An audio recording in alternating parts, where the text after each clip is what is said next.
नमस्कार, आप देख रहे हैं सिटी न्यूज और दिन भर की तमाम खबरों के साथ मैं प्रीति सागर। खबरों में बात करेंगे सबसे पहले आज की सुर्खियों की। पूर्वी सिंहभूम जिले की ITDA की निदेशक अनीता सहाय का मुंबई में इलाज के दौरान हुआ निधन। प्रशासनिक अधिकारियों ने 2 मिनट का रखा मौन। नकाबपोश हथियारबंद अपराधियों ने बंधक बनाकर लाखों रुपए की डकैती। सिटी SP की अगुवाई में बनाई गई जांच टीम।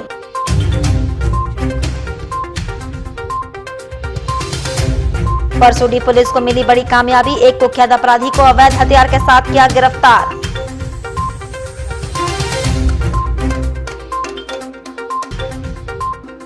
और स्टील सिटी हॉस्पिटल में महिला की मौत पर परिजनों ने किया बवाल, लापरवाही का लगाया आरोप।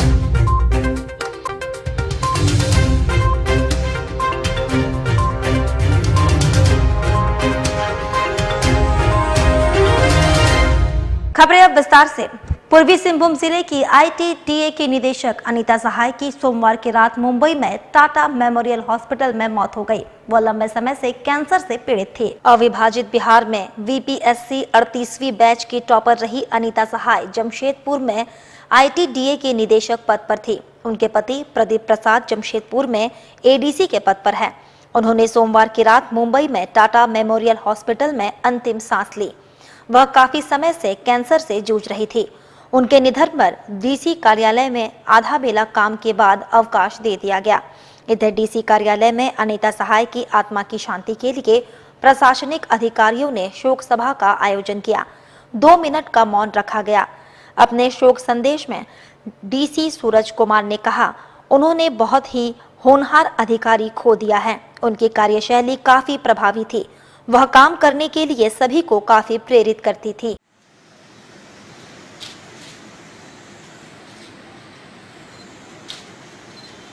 बहुत ही दुखद घड़ी है।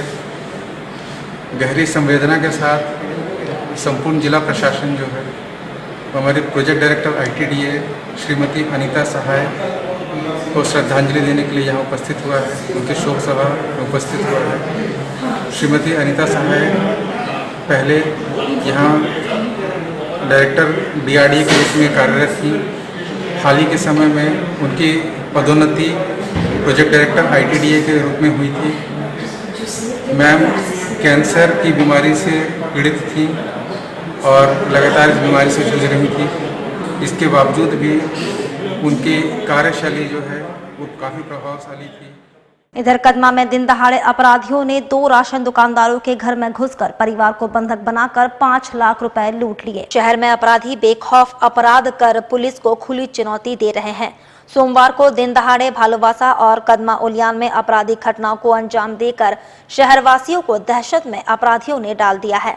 सोमवार को दोपहर 2 बजे उलियान गुरुद्वारा के बगल में रहने वाले राशन दुकानदार भरत चंद्र दास के घर में घुसकर 4 हथियारबंद नकाबपोशों ने पहले परिवार को बंधक बनाया, फिर 5 लाख रुपए लूट लिए।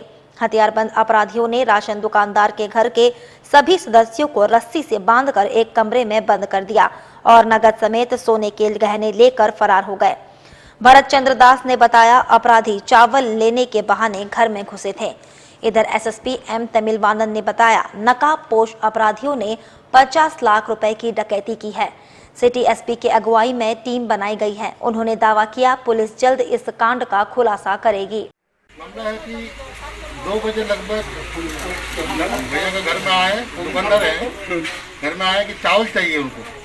चावल मांगने के चक्कर में पूरा दाम वाम सब कर लिया। उसको बोले कि पेटीएम कर दो, मतलब पेटीएम नहीं करेंगे, पेटीएम नहीं लेंगे, तो बोला कैश लेंगे। तो एक आदमी को और बुलाया। बुलाने के बाद बोला कि जैसे वो आदमी आया तो उसको बंदूक सटा दिया, सटा के अंदर ले गया, सबको बंद करके एक रूम में बांध दिया सबको। उसको पूरा घर को लूट के ले गया। कितने आदमी थे परिवार में? 4 से 5 आदमी। घर का परिवार अभी 6 आदमी है। सबको बांध दिया। कितने का नुकसान हुआ होगा अंदाज? करीब 50 लाख रुपए। उलियान गुरुद्वारा रोड पे भरत चंद्रा जी की उनका दुकान है, उसमें चावल वगैरह बेचते हैं। उसी में 2 लोग आके दरवाज़ा खटखटा है और बोला गया था कि चावल ज़्यादा मात्रा में खरीदना है, दिखाने के लिए बात बताई गई है। इन्होंने चावल दिखाने के लिए अपने बगल में जो गोदाम है, गैरेज है, उसमें लेके गए थे। तो वो जो 2 आदमी और उनके पीछे और 2 आदमी चले गए थे उनके साथ। और वहाँ पर ये बताया जा रहा है कि उनके हाथ में 2 देसी कट्टा था। उसी को दिखा करके भाई दिखा करके घर के अंदर लेके गया उनको बगल में, और वहाँ पर उनके मम्मी पापा और उनकी पत्नी, बेटा और बेटी, इन लोगों को एक रूम में उनको बंधक बनाकर, और वहाँ का जो घर में जो उपलब्ध था कि जेवर और कुछ पैसा ले जाने की बात बताई जा रही है। इसमें तुरंत पुलिस अपना घटनास्थल जाके जांच किया और सिटी एसपी भी वहाँ पर जाके घटनास्थल को जांच करते हुए अग्रतर कार्रवाई करने के लिए निर्देशित किया गया है। स्पेशल टीम बनाया गया है। हम समझते हैं कि जल्दी इसमें कुछ हम लोग उद्भेदन करेंगे और क्रिमिनलों को हम लोग पकड़ने में सफल रहेंगे। उधर जमशेदपुर पुलिस को फिर एक बार बड़ी कामयाबी मिली है, जहां पुलिस ने कुख्यात अपराधी अविनाश सिंह को अवैध हथियार के साथ धर दबोचा। परसोडी पुलिस ने गुप्त सूचना के आधार पर कुख्यात अपराधी अविनाश सिंह को देसी कट्टा के साथ गिरफ्तार कर लिया है। बताया जा रहा है कि शहर में दहशत फैलाना अपराधी का मुख्य उद्देश्य रहा है, जिसके कारण जिला बदर के लिए प्रस्ताव भी भेजा गया है। इस संबंध में जानकारी देते हुए जिले के सिटी एसपी सुभाष चंद्र जाट ने कहा कि कुख्यात अपराधी अविनाश सिंह, जिस पर कई मामले दर्ज है, उसे अवैध हथियार के साथ धर दबोचा गया है। उसके साथ उसका एक सहयोगी भी गिरफ्तार हुआ है। उन्होंने बताया कि अपराधी का मुख्य उद्देश्य है क्षेत्र में दहशत फैलाना और जिला प्रशासन के द्वारा अविनाश सिंह को जिला बदर के लिए प्रस्ताव भी भेजा गया है, जिसका पूर्व से ही आपराधिक इतिहास रहा है। पुलिस इस गिरफ्तारी को बड़ी कामयाबी मान रही है। ये परसोडी थाना क्षेत्र के अंतर्गत एक कुख्यात अपराधी है जिसका नाम है अविनाश सिंह। वो एक अवैध हथियार के साथ में पकड़ा गया है। इसके ऊपर जिला बदर का प्रस्ताव भेजा गया है। ये इसका काम इलाके के अंदर दहशत कायम करके रखना। एक पुराना अपराधी है और अभी ये अपने साथी के साथ में एक अवैध हथियार के साथ में पकड़ा गया है। अभी इन्वेस्टिगेशन बहुत जारी है कि और इसके पास में कितने अवैध हथियार हैं। वहीं महिला की मौत पर परिजनों ने बिष्टुपुर स्थित स्टील सिटी नर्सिंग होम में जमकर बवाल काटा और चिकित्सकों पर लापरवाही का आरोप लगाया। मिली जानकारी के अनुसार कदमा निवासी 34 वर्षीय गर्भवती महिला सुनीता अग्रवाल को स्टील सिटी नर्सिंग होम में भर्ती कराया गया था, जहां रविवार को महिला ने शिशु को जन्म दिया और मंगलवार सुबह अचानक महिला के गिर जाने के बाद तबीयत बिगड़ने पर महिला को स्टील सिटी से टाटा मेन अस्पताल रेफर कर दिया गया, जहां टाटा मेन अस्पताल में चिकित्सकों ने 2.5 से 3 घंटे पहले ही महिला की मौत की बात कही, जिससे परिजन आक्रोशित हो गए। स्टील सिटी अस्पताल पहुंचकर जमकर बवाल काटा। परिजनों के अनुसार डॉक्टर सेन से महिला का इलाज चल रहा था। मंगलवार सुबह महिला अपने बेड से गिर गई, पर चिकित्सक तरह तरह की बीमारियों का हवाला देते हुए 2.5 से 3 घंटे बाद टाटा मेन अस्पताल रेफर किए, जिससे महिला की मौत हो गई। उन्होंने साफ तौर पर स्टील सिटी नर्सिंग होम के चिकित्सकों पर लापरवाही का आरोप लगाया है। हालांकि जानकारी मिलने पर बिष्टुपुर पुलिस अस्पताल परिसर पहुंची और मामले को शांत कराने की कोशिश की।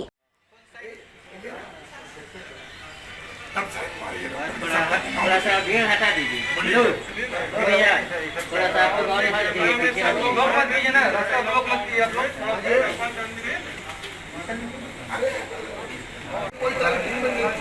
कोई केयर नहीं डॉक्टर बोला आएगा।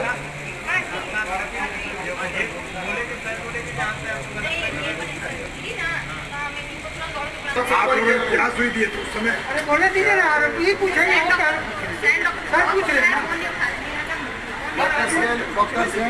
डॉक्टर से हमारा फोन नहीं है, किसी का फोन उठा लेते हैं। हम करीब 8:30 बजे रुकना जो बात बाहर 7 बजे मेरी भाभी यहाँ एडमिट हुई थी। 2 दिन पहले उसकी बेटी हुई है। 7 बजे वो टॉयलेट जाने के लिए बैठी चेयर में, तो चेयर पर बैठी तो गिर गया, सर में थोड़ा सा लग गया। पहली बात तो जब हॉस्पिटल में एडमिट हुए तो सिस्टर बैठ रहना चाहिए ना, पैसा क्या चीज़ का ले रहे हैं आप? सेफ्टी का ना ले रहे हैं कि आदमी एकदम बच्चा हुआ तो सेंस सही हो जाता है, नॉर्मल हो जाता है। तो 7 बजे जब गिरी तो बोल रही कि हमको ठीक नहीं लग रहा। लोग आवाज़ दे रही, 1 घंटा तक आया नहीं, और 1 घंटा बाद आया तो पंप कर रहा, ये कर रहा, बोलता मिर्गी का बीमारी है, इसको दिल का बीमारी है, उल्टा बोल के TMS भेजा तो मरने के बाद भेजा। TMS बोले कि 3 घंटा पहले ही मर गई।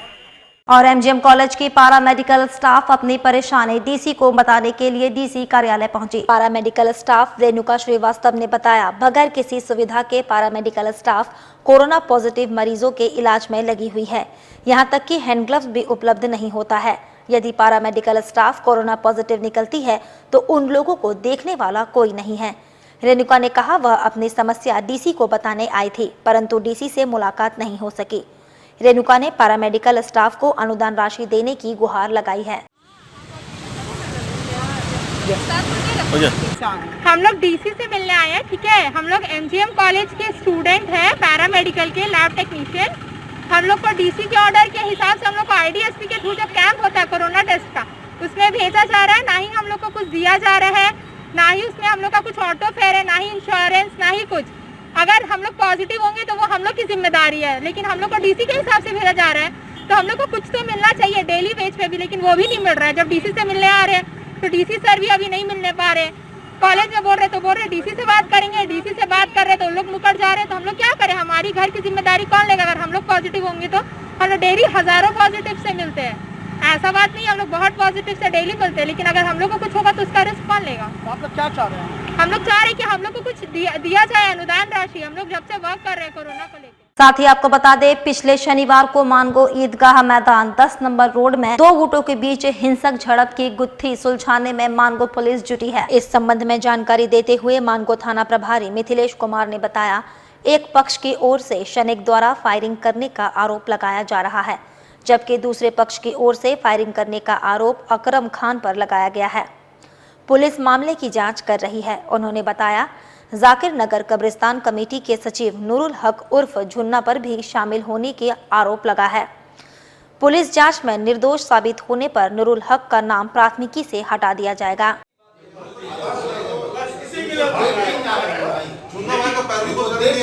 तो सच्चाई के पथ झुन्ना जी के बारे में कुछ? हाँ, कमेटी कुछ लोग आए थे कब्रिस्तान कमेटी से कि उस केस में एक झुन्ना जी का नाम उसमें आया है जो गलत है। मैंने उन्हें आश्वस्त किया है कि यदि गलत है तो जांच के बाद हम लोग उस पर कार्रवाई करेंगे। जांच नाम देने से नहीं होगा, उसकी जांच में सही पाए जाने के बाद ही कार्रवाई होगी, यही बात है। अगर जांच में नहीं होगा तो? जांच में नहीं होगा तो हम लोग इस बात को लिखेंगे डायरी में, सीनियर अफसर के पास जो भी आदेश निकलता है उसमें नाम हटाने का। यदि नहीं होंगे तो उसमें हम लोग आगे कार्रवाई करेंगे, नाम हट जाए इनका। मामला कुछ ऐसे ही है कि मैं जाकिर नगर कब्रिस्तान का सदर हुआ है और जिस दिन ये वाक़या हुआ, जो मामला हुए, हाजी झुन्ना साहब वहाँ पे मौके वदारत में नहीं थे और उनको फंसाने का प्रयास किया जा रहा है कि वो उस मौके वदारत में थे, जबकि पुलिस प्रशासन आलमपुर थाना के प्रभारी जी वहाँ पहुँचे। मौके वदारत में उनको अवगत कराया गया झुन्ना द्वारा, और जब उनका नाम यहाँ पे अवगत कराया जा रहा है कि वो इस मौके वदारत में थे, जबकि वो नहीं थे, इस मामले में कहीं पर नहीं थे वो।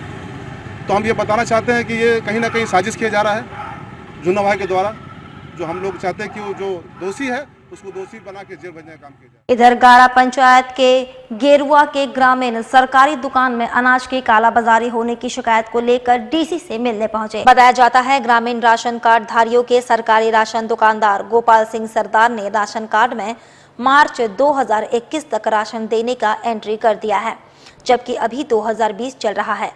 राशन की कालाबाजारी होने और कार्डधारियों का हक मारने की शिकायत को लेकर ग्रामीण डीसी से मिलने पहुंचे।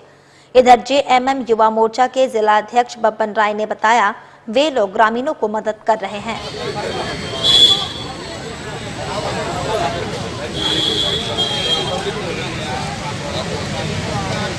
उत्तराखंड के बोटा पंचायत के गेरुआ ग्राम के सब महिलाएं और पुरुष आए हैं। इन लोगों कल एक हम लोग को भी चिट्ठी दिए थे कि आज हम लोग डीसी साहब के पास आएंगे। इनके वहाँ जो जल वितरण प्रणाली है वो गंगा महिला समूह नाम का संस्था चलाता है, जिसका भी देख रेख गोपाल सिंह सरदार नाम का कोई बंगाल का निवासी कर रहा है, जो इनके साथ आए दिन धांधली कर रहे हैं। और अभी नया हम लोग को कल मालूम चला कि 2021 मार्च तक इसमें वो लोगों ने एंट्री करवा दिया है कि आपको राशन मिल गया है। इसी को लेके आज इन लोग आए हैं, तो हम लोग मैंने इनको मदद कर रहे हैं कि डीसी साहब के पास जाके महिलाएं अपने जो परेशानी है वो डीसी साहब को रखें, एसआरओ साहब को रखें, और जो भी कालाबाजारी या जो भी इनके साथ धोखाधड़ी कर रहा है उसको उचित कार्रवाई हो। हम लोग इनके मदद के लिए यहाँ पर ही खड़े हैं कि डीसी साहब अभी मीटिंग में है, जैसे फ्री होंगे यहाँ से 5 महिलाएं जाएगी रहे अपना जो इनके साथ दिक्कत है वो अपना बताएगी। कितने लोग हैं ये लोग? ये लोग 150 से 200 की संख्या में है। सब देखिए कल से आज तक परेशान है। कल लोगों के साथ बुढ़ाम वीडियो साहब से भी मिले थे, पर वो आश्वासन दिए, बोल रहे हैं कि बार बार आश्वासन मिल रहा है पर हम लोग के ऊपर कोई माने उस पर कोई कार्रवाई नहीं हो रहा है। मांग क्या कर रहे हैं ये लोग? मांग ये कर रहे हैं कि जो हम लोग को राशन नहीं मिला उसको सुचारू रूप किया जाए, जो इस पर 2021 मार्च तक जो एंट्री हो गया है उसको खारिज किया जाए और मैंने उस पर कार्रवाई हो जो डीलर है। राशन मिल रहा है लोगों को? नहीं, राशन हमेशा कम मिल रहा है। राशन मिले बराबर? हाँ, बराबर मिले। और लॉकडाउन में लोगों को बहुत दिक्कत हुआ, बोल रहे हैं कि 10 किलो एक तो राशन में मैंने घपला हो रहा है, वेट में भी घपला हो रहा है। लोग हर तरह से मैंने परेशान है। लगातार अभी छापामारी भी हुई है? जी जी, उसके बाद भी लोगों को सुधार नहीं हो रहा है, इसीलिए हमने बोले कि आ जाइए डीसी साहब से आप लोग मिलिए, अपने बात को रखिए। आप लोग इन लोगों को मदद? युवा मोर्चा, हाँ, युवा मोर्चा पूरा परिवार इनके खाने पीने का व्यवस्था किया कि उतना दूर से चल के आ रही है, और डीसी साहब से मुलाकात कराने में हम इनको मदद कर रहे हैं कि जाके अपने जो दुख है उसको डीसी साहब के सामने रखिए। वक्त तो चला है अब एक छोटे से ब्रेक का। ब्रेक के बाद खबरें और भी हैं, तब तक के लिए देखते रहिए।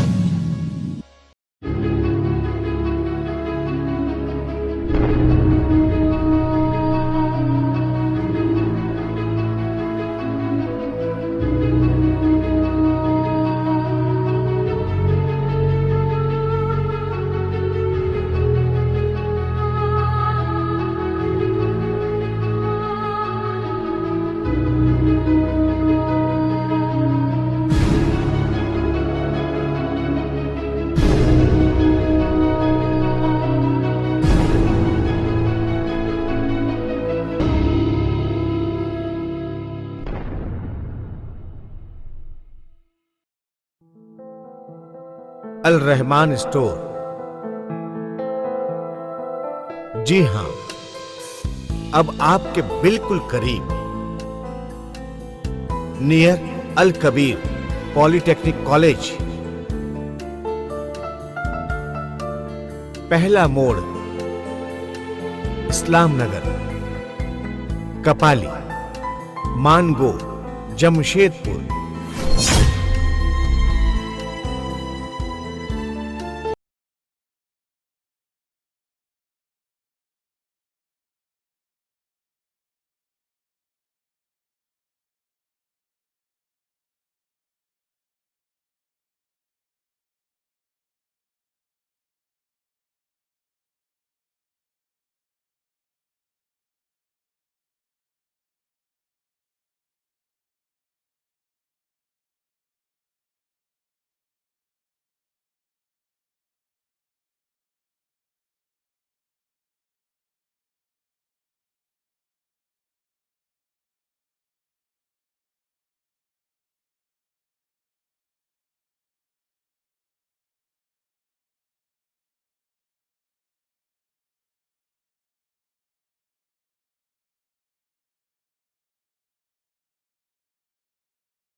ब्रेक के बाद मैं प्रीति सागर एक बार फिर से आपका स्वागत करती हूं।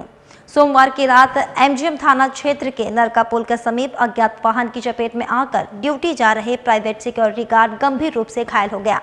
एमजीएम अस्पताल में इलाज के दौरान गार्ड की मौत हो गई। मंगल मुंडा नामक व्यक्ति ने बताया, सोमवार की रात उसके जीजा रतन मुंडा, जो प्राइवेट सिक्योरिटी का काम करता था, ड्यूटी जा रहा था। नरका पुल के पास अज्ञात वाहन रतन मुंडा को अपनी चपेट में लेने के बाद भाग गया। बाद में जीजा को इलाज के लिए एमजीएम अस्पताल में भर्ती किया गया, जहां इलाज के दौरान जीजा की मौत हो गई।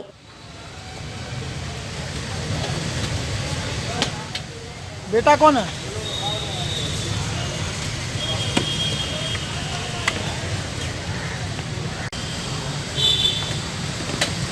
गार्ड का ड्यूटी करता है। कहाँ पर ही करता था? वही इसका पोल के उस पार में सड़क। नरगा? हाँ, नरगा।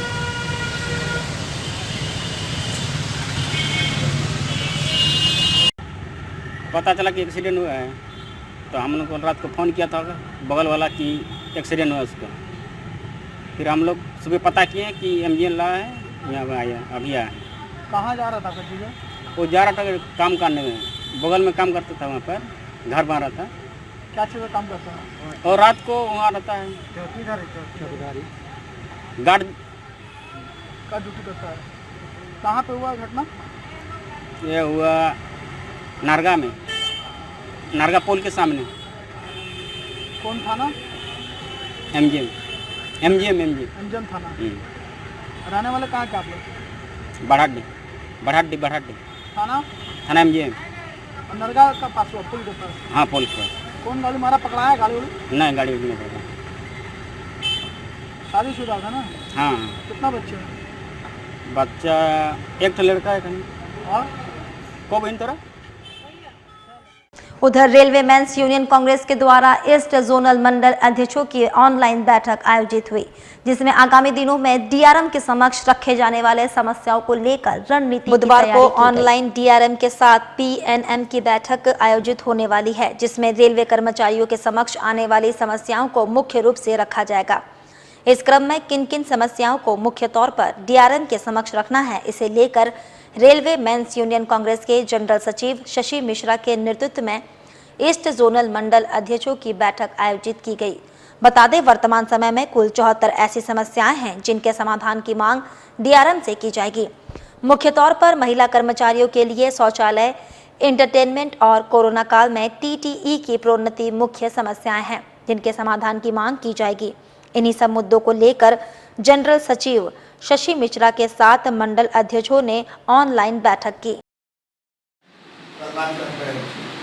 और ये इम्पोर्टेंट आइटम है महानंदी। तो ये सब क्वार्टर को बने नहीं बने अलग मैटर है। पहले अगर क्वार्टर कंडम है तो उसको तुरंत सर्वे करा के उसको कंडमेशन। और चक्रधरपुर मंडल प्रशासन के बीच आज से 2 दिनों का अस्थायी वार्ता तंत्र, जिसको हम लोग पीएनएम करते हैं, पीएनएम मीटिंग की आज शुरुआत हुई है। प्री पीएनएम के माध्यम से आज हम चक्रधरपुर में हमारे तमाम जो 12 शाखाएं कार्यरत है, झारसुगुड़ा से लेकर आसनबनी के बीच, ये सभी शाखाओं के सचिव और अध्यक्षों के साथ हम लोग अपना प्री पीएनएम के माध्यम से कल होने वाले पीएनएम बैठक की तैयारी कर रहे हैं। आप लोगों को बताते चलें कि एक वर्ष में 4 पीएनएम निर्धारित है मंडल स्तर पर, 4 पीएनएम निर्धारित है हमारे जोनल मुख्यालय घाटेनीच में, और 3 पीएनएम होता है रेलवे बोर्ड के स्तर पर। और रेल कर्मचारी और अधिकारियों का समन्वय का सबसे बड़ा जो बैठक होता है, सबसे महत्वपूर्ण बैठक जो होता है, वो यही बैठक है अस्थायी वार्ता। इसमें हम कर्मचारी को उन मुद्दाओं को लेकर आते हैं जिसमें कुछ पॉलिसी बनाने की ज़रूरत हो। उन बड़े बड़े मुद्दाओं जिनका समाधान हम ब्रांच ऑफिसर लेवल पे नहीं कर पाते हैं, या अलग अलग विभाग का उसमें संलिप्त होने के चलते कुछ निर्णय नहीं हो पाता है, तो उस मुद्दाओं को पॉलिसी का रूप देने के लिए हम लोग पीएनएम में उन मुद्दाओं को रखते हैं। और मंडल रेल प्रबंधक के कुशल नेतृत्व में ये पीएनएम कल हम लोग नए 30 एजेंडा और पुराना जो करीब 43 एजेंडा जो पहले से लंबित आ रहे हैं, जिन पर निर्णय नहीं हो पाया है, तो टोटल 73 एजेंडा के साथ कल हम लोग बैठक शुरू करेंगे। मंडल रेल प्रबंधक मीटिंग के चेयरमैन रहेंगे और तमाम शाखा अधिकारी जितने भी चक्रधरपुर के साथ ब्रांच ऑफिसर है, सारे ब्रांच ऑफिसर, हमारे केंद्रीय पदाधिकारी और ब्रांच सेक्रेटरी।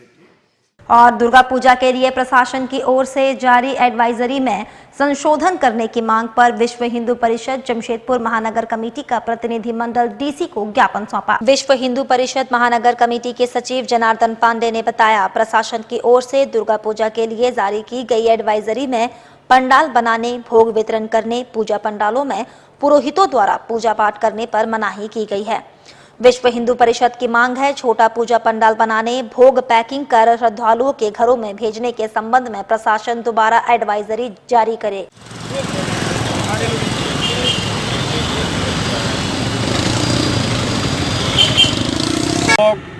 विश्व हिंदू परिषद जमशेदपुर महानगर के पदाधिकारी आए हैं आज उपायुक्त महोदय को ज्ञापन देने के लिए दुर्गा पूजा के संबंध में। जो प्रशासन ने इतनी कठोर और दुर्गा पूजा को रोकने जैसा एक एडवाइजरी जारी किया है, उस नियम कानून लागू करके, वो जो है उसका मतलब ये है कि जमशेदपुर में दुर्गा पूजा नहीं करना है। अब मूर्ति नहीं बनेगा, पंडाल नहीं बनेगा, पुजारी पूजा नहीं करेंगे, भोग नहीं बटेगा, तो पूजा का मतलब क्या है? पुष्पांजलि नहीं होगा। तो प्रशासन से ये आग्रह है कि एक ऐसा एडवाइजरी फिर से निकाला जाए जिसमें कम से कम छोटा ही पंडाल बने, उसमें सैनिटाइजिंग का व्यवस्था हो और एक सीमित मात्रा में लोग जाएं और पूजा करें, और भोग भी जो है बने और पैकिंग हो करके घर घर पहुँचे। ऐसा व्यवस्था लाना चाहिए, क्योंकि मार्केट से तो लोग भोजन तो पैक करवा के ले ही जा रहे हैं, तो भोग पैक करके भेजने में क्या दिक्कत है? इसलिए प्रशासन से आग्रह है कि इसको और ढीला करके थोड़ा सा पूजा किस तरह से संपन्न हो सके, उस पर पुनर्विचार करना की आवश्यकता है।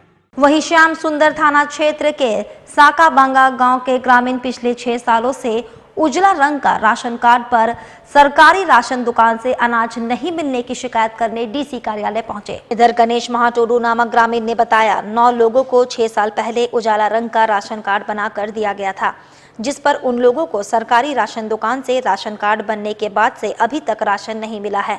उन्होंने कहा राशन कार्ड बदलकर दूसरा राशन कार्ड बनवा कर देने की मांग को लेकर डीसी से मिलने ग्रामीण डीसी कार्यालय पहुंचे हैं।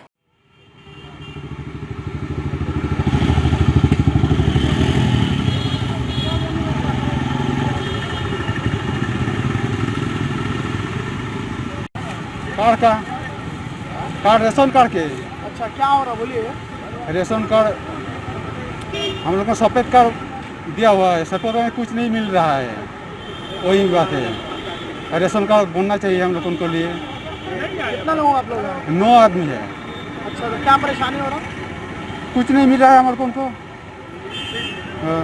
और परेशानी लॉकडाउन में राशन कुछ नहीं मिल रहा है हमारे को।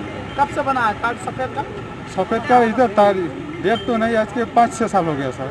कभी राशन मिला आप लोग को? नहीं मिला, नहीं किसी को नहीं? नहीं किसी को नहीं। क्या बोलता है? बोलते नहीं, मुझे दूसरा कार्ड मिलेगा, एक कार्ड में नहीं मिलेगा। आप लोग क्या चाह रहे हैं? कार्ड आप लोग क्या चाह रहे हैं? कार्ड चाह रहे हैं सर। फिर से कार्ड बने? खुद से कार्ड बने, वही पहले कार्ड में मिल रहा है? नहीं। साथ ही आपको बता दें, सरायकेला जिले के गम्हरिया प्रखंड अंतर्गत जगन्नाथपुर पंचायत के बलरामपुर प्राकृतिक नगर में सड़क और नाली का निर्माण नहीं होने से ग्रामीणों में आक्रोश देखा जा रहा है। ग्रामीणों की माने तो पिछले 10 से 12 वर्षों से लोग रह रहे हैं, लेकिन इतने वर्ष बीत जाने के बाद भी सड़क और नाली का निर्माण नहीं हुआ है, जिससे लोगों में आक्रोश व्याप्त है। वहीं सड़क और नाली का निर्माण की मांग को लेकर ग्रामीणों ने प्रदर्शन किया। ग्रामीणों का कहना है कि बारिश के मौसम में आवाजाही में काफी परेशानियों का सामना करना पड़ता है। इसके साथ ही नाली नहीं होने से घरों का गंदा पानी सड़क पर ही बहता रहता है। वहीं इस संबंध में पंचायत की मुखिया प्रभा देवी ने बताया कि 14वें वित्त आयोग के फंड के तहत बन रहे सभी योजनाएं पूरी हो चुकी है। 15वें वित्त आयोग की राशि प्राप्त होने पर सड़क और नाली का काम शुरू किया जाएगा।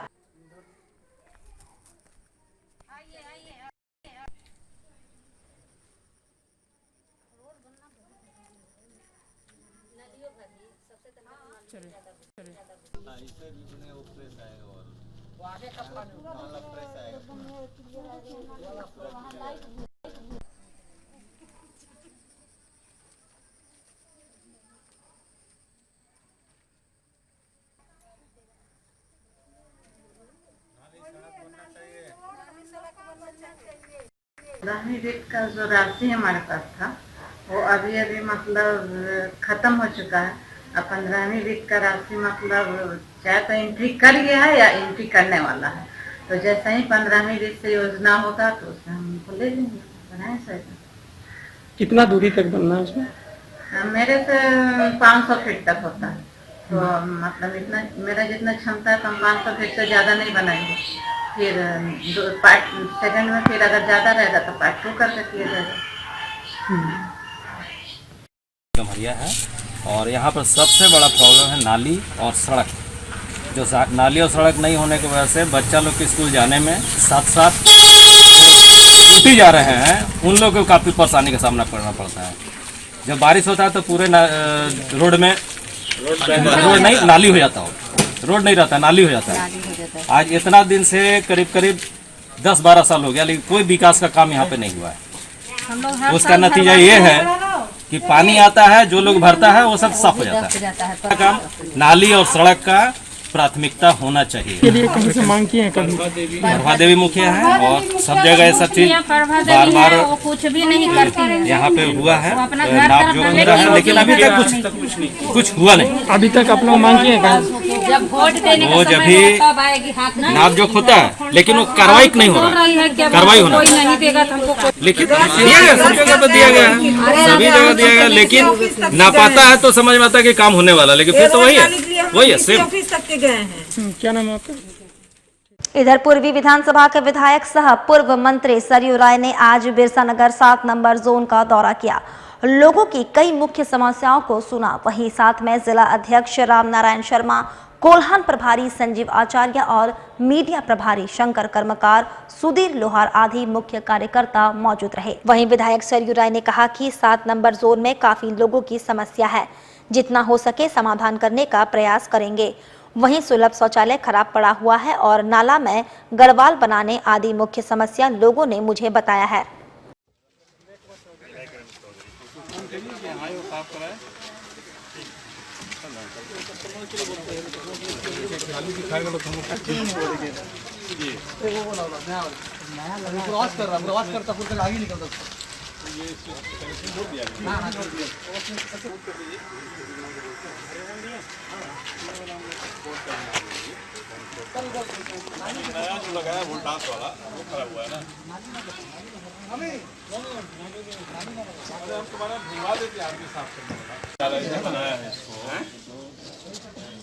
लोग चला ही नहीं पाए लोग पहले 2007 का संपन्न होम कंपनी है सिंपल कंपनी तो गेट चाबी हमारे पास है, अभी हम लोग को दिया हुआ है। हम सामाजिक कार्य करते तो बंद करते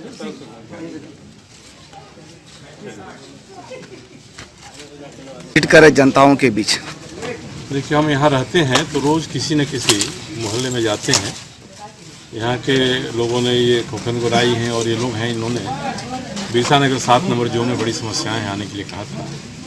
आया हूँ, देख रहा हूँ, वास्तव में समस्याएं हैं। नाला है, जहाँ बस्ती है उधर गार्ड वाल नहीं बना है, दूसरी तरफ बन गया है। सुलभ शौचालय 2007-8 से बना हुआ है, बेमरम्मत है, बिल्डिंग गिर जा सकती है। और इसके अलावे भी कुछ छोटा मोटा आपस का भी है कि कोई किसी को परेशान कर रहा है, तो ये सब देखा है हम लोगों ने। इतना ही हम कहना चाहेंगे कि कोई भी गरीब है, कमज़ोर है, उसको कोई परेशान करेगा तो हम लोग उसका निदान निकालेंगे। आम आदमी की समस्या है, हम कहते हैं लोग समस्या बताएं, खुल कर बताएं। हमको ये परेशानी नहीं कि आप कितनी समस्या बताते हैं, आप अपनी समस्या को बताइए, जितना कर सकेंगे हम करेंगे। जो नहीं हो पाएगा उसको बताएंगे कि आज नहीं हुआ, कल होगा, परसों होगा। और लोगों के बीच में भी एक जिम्मेदारी की भावना जगे कि जो काम हो रहा है उनका है, इसमें उनकी भी कुछ हिस्सेदारी होनी चाहिए। तो आज बिरसा नगर 7 नंबर में आए हैं, फिर 10 नंबर जोन के भी लोग आए हैं, कल परसों जब होगा वहाँ जाएंगे। वहीं विश्व हृदय दिवस पर civil surgeon doctor RN Jha ने लोगों से अपील की, सकारात्मक सोच से ही हर बीमारियों से निजात मिलेगी। इस दौरान खास महल स्थित सिविल सर्जन कार्यालय के प्रेक्षागृह में एक सेमिनार का आयोजन किया गया, जहां इस सेमिनार में वैश्विक महामारी में उत्पन्न हुई चुनौतियों का किस तरह से सामना करते हुए इस महामारी को मात देना है, इस पर सभी ने जानकारी साझा की।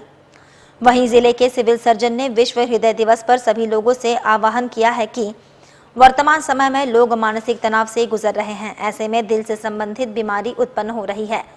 उन्होंने लोगों से आग्रह किया कि सभी अपने दिनचर्या में व्यायाम को शामिल करें, खान पान में ध्यान रखते हुए सकारात्मक सोच रखें, क्योंकि वैश्विक महामारी कोरोना में हृदय संबंधी रोगों में भी इजाफा हुआ है। उन्होंने कहा, सोच सकारात्मक होगी तो लोग मानसिक तनाव से बाहर आएंगे और कोरोना जैसी वैश्विक महामारी को सभी मिलकर मात देंगे। इस दौरान सिविल सर्जन समेत नोडल ऑफिसर डॉक्टर लाल, ACMO डॉक्टर साहिल पॉल समेत सिविल सर्जन कार्यालय के कर्मचारी मौजूद थे। या और एक्सरसाइज हुआ, योगा हुआ, ये सारी चीज़ों को हम लोग खुद ही करें और लोगों को बताएं। लेकिन मेरा आपको अनुरोध है, पहले स्वयं है, खुद भी स्वस्थ रहे और दूसरों को दिलाए थे, उन्हें भी स्वस्थ रहे।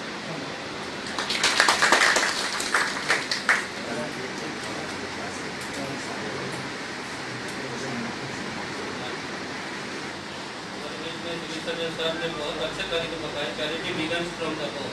तो ये जो आज का जो हृदय दिवस जो विश्व में जो मनाया जा रहा है, उसको हम लोग साकार बनाएं और हमारे जिला में सारे ग्रामीण क्षेत्रों में भी हृदय का ख्याल रखें, खान पान में संयम बरतें, अपना नियमित व्यायाम करें और सोच भी थोड़ी सी पॉजिटिव बनाएं। और खास करके कोरोना के समय में अभी दिल की बहुत बड़ी समस्याएं हो रही है, दिल की, इससे और बचने के लिए मानसिक तनाव से भी फिर हृदय पर भी असर पड़ता है। इसलिए सारी चीज़ों को ध्यान रखते हुए अपना ख्याल रखें और दूसरों को भी बताएं कि अपना ख्याल रखें। चलते चलते एक बार फिर से नजर डालेंगे अब तक की सुर्खियों पर। पूर्वी सिंहभूम जिले की ITDA की निदेशक अनीता सहाय का मुंबई में इलाज के दौरान हुआ निधन। प्रशासनिक अधिकारियों ने 2 मिनट का रखा मौन। नकाबपोश हथियारबंद अपराधियों ने बंधक बनाकर लाखों रुपए की डकैती। सिटी एसपी की अगुवाई में बनाई गई जांच टीम।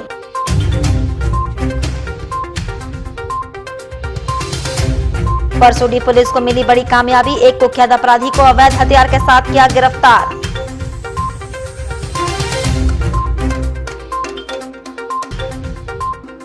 और स्टील सिटी हॉस्पिटल में महिला की मौत पर परिजनों ने किया बवाल, लापरवाही का लगाया आरोप।